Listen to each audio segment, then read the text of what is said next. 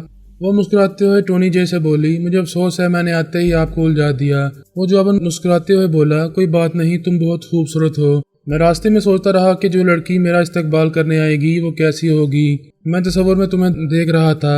وہ بولی تصور میں ہر چیز خوبصورت دکھائی دیتی ہے، سامنے آئے تو مایوسی ہوتی ہے۔ وہ ہنستے ہوئے بولا ایسی کوئی بات نہیں ہے، تم تو میرے تصور سے بھی خوبصورت اور سمارٹ ہو اور بھرپور اور پرکشش ہو۔ وہ اپنی تعریفیں سن کر خوش ہو رہی تھی، ایک ادائے ناز سے بل کھا رہی تھی۔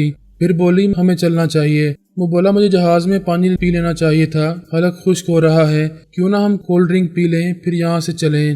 وہ بولی ہاں ضرور آؤ، ہم ریسٹورنٹ میں چلتے ہیں۔ وہ دونوں وہاں سے چلتے ہوئے ایک ریسٹورنٹ میں آئے، ایک میز کے طرف آمنے سامنے بیٹھ گئے۔ اس نے پوچھا کیا پیو گی؟ جو تم پیو گے۔ کیا میری پسند کو اپنی پسند بناؤ گی؟ ہاں اگر تم بھی میری پسند کو اپنی پسند بنا لیا کرو تو سمجھ رہے ہو نا۔ ہاں تالی دونوں ہاتھوں سے بجتی ہے۔ بائی دا وے میں اورنج جوس پینا چاہتا ہوں، میرے لیے بھی یہی منگوا لو۔ اگر مائنڈ نہ کرو تو میں جوس کے آنے تک واش روم سے ہو کر آتی ہوں۔ ہاں ہاں ضرور، تمہیں جانا چاہیے، تم سے ملنے کے بعد تمہارا انتظار کرنے کی عادت ڈالنی چاہیے۔ وہ ہنستے ہوئے وہاں سے اٹھ گئی، پھر واش روم کی طرف جانے لگی۔ چنڈال بیٹی کے دماغ میں تھا، اس نے پوچھا تم کتنی دیر میں آؤ گی؟ او پتا جی آپ میرے دماغ میں کیوں ہو، آپ کو تو اس کے پاس ہونا چاہیے۔ اب میں کیا بتاؤں کہ مجھے کتنی دیر لگے گی، پلیز آپ جائیں، مجھے 15-20 منٹ لگ جائیں گے۔ چنڈال اپنے تابعدار بھاٹیا کے پاس آیا، اس سے باتیں کرنے لگا۔ وہ واش روم میں آ گئی، وہاں حاجت روائی کے لیے چھوٹے چھوٹے کیبن بنے ہوئے تھے۔ کیبن کے اندر چھوٹی سی دیوار کھڑی ہوئی تھی تاکہ ایک دوسرے سے پردہ رہے۔ انیتا نے اندر آ کر دروازے کو بند کیا، پھر اپنا پرس درمیانی دیوار کے اوپر رکھ دیا۔ وہ 10 منٹ تک مصروف رہی۔ اس نے لباس درست کرتے ہوئے جب سر گھما کر دیکھا تو اس درمیانی دیوار پر اس کا پرس نہیں تھا، ایک زرد رنگ کا بیگ رکھا ہوا تھا۔ وہ اس بیگ کو اٹھا کر کیبن سے باہر آئی، ادھر ادھر دیکھا تو واش روم میں کوئی دکھائی نہیں دے رہا تھا۔ وہ تیزی سے چلتی ہوئی واش روم سے باہر آئی، پھر دور تک نظریں دوڑانے لگی۔ کچھ فاصلے پر کالیا سرانی کھڑا ہوا تھا، وہ ارچنا کو تلاش کر رہا تھا۔ انیتا کے ہاتھ میں زرد رنگ کا بیگ دیکھ کر ٹھٹک گیا۔ اس نے تیزی سے قریب جا کر پوچھا ہیلو یہ بیگ آپ کا ہے؟ وہ بولی نہیں، میں واش روم میں تھی تو میرا پرس کوئی عورت لے گئی ہے اور یہ بیگ چھوڑ گئی ہے۔ وہ بولا یقیناً آپ اپنا پرس تلاش کر رہی ہوں گی، ظاہر ہے میرے پرس میں ضروری چیزیں رکھی ہوئی ہیں، آپ میرے ساتھ آئیں۔ وہ عورت یقیناً پارکنگ ایریا یا ٹیکسی سٹینڈ کی طرف گئی ہوگی۔ وہ اس کے ساتھ چلتی ہوئی ریسٹورنٹ سے باہر آئی، قریب ایک خوبصورت سی کار کھڑی ہوئی تھی، اس کے شیشے کلرڈ تھے، اندر بیٹھے ہوئے افراد دکھائی نہیں دیتے تھے۔ کالیا سرانی نے کہا وہ یقیناً اسی گاڑی کے اندر ہے، آؤ چل کر دیکھتے ہیں۔ وہ اس کے ساتھ چلتے ہوئے اس کار کے قریب آئی، دروازے کے قریب پہنچی۔ کالیا نے اس کی گردن پر ہاتھ رکھ کر سرنج کی سوئی چبو دی۔ دوسرے ہی لمحے میں وہ بے ہوش ہو کر اس کی باہوں میں آ گئی۔ اس نے جلدی سے پچھلا دروازہ کھول کر اسے اندر لٹایا، پھر دروازے کو بند کر دیا۔ کار کے باہر کھڑے رہ کر دور تک نظریں دوڑانے لگا۔ ایئرپورٹ کی عمارت کے اندر بھی وہ بڑی دیر تک ارچنا کو تلاش کرتا رہا تھا، وہ نظر نہیں آ رہی تھی۔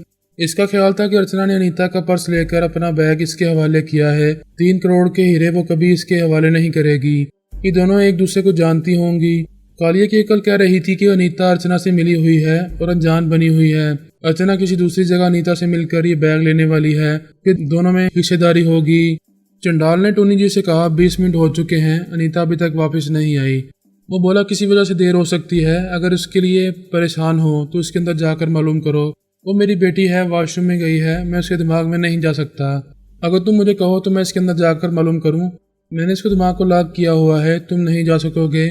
تمہارے دماغ میں رہ کر تو جا سکتا ہوں، بات تو وہی ہوگی جب میں تمہیں انیتا کے دماغ میں پہنچانے کے لیے اس کے اندر جاؤں گا تو پھر میں ہی کیوں نہ چلا جاؤں۔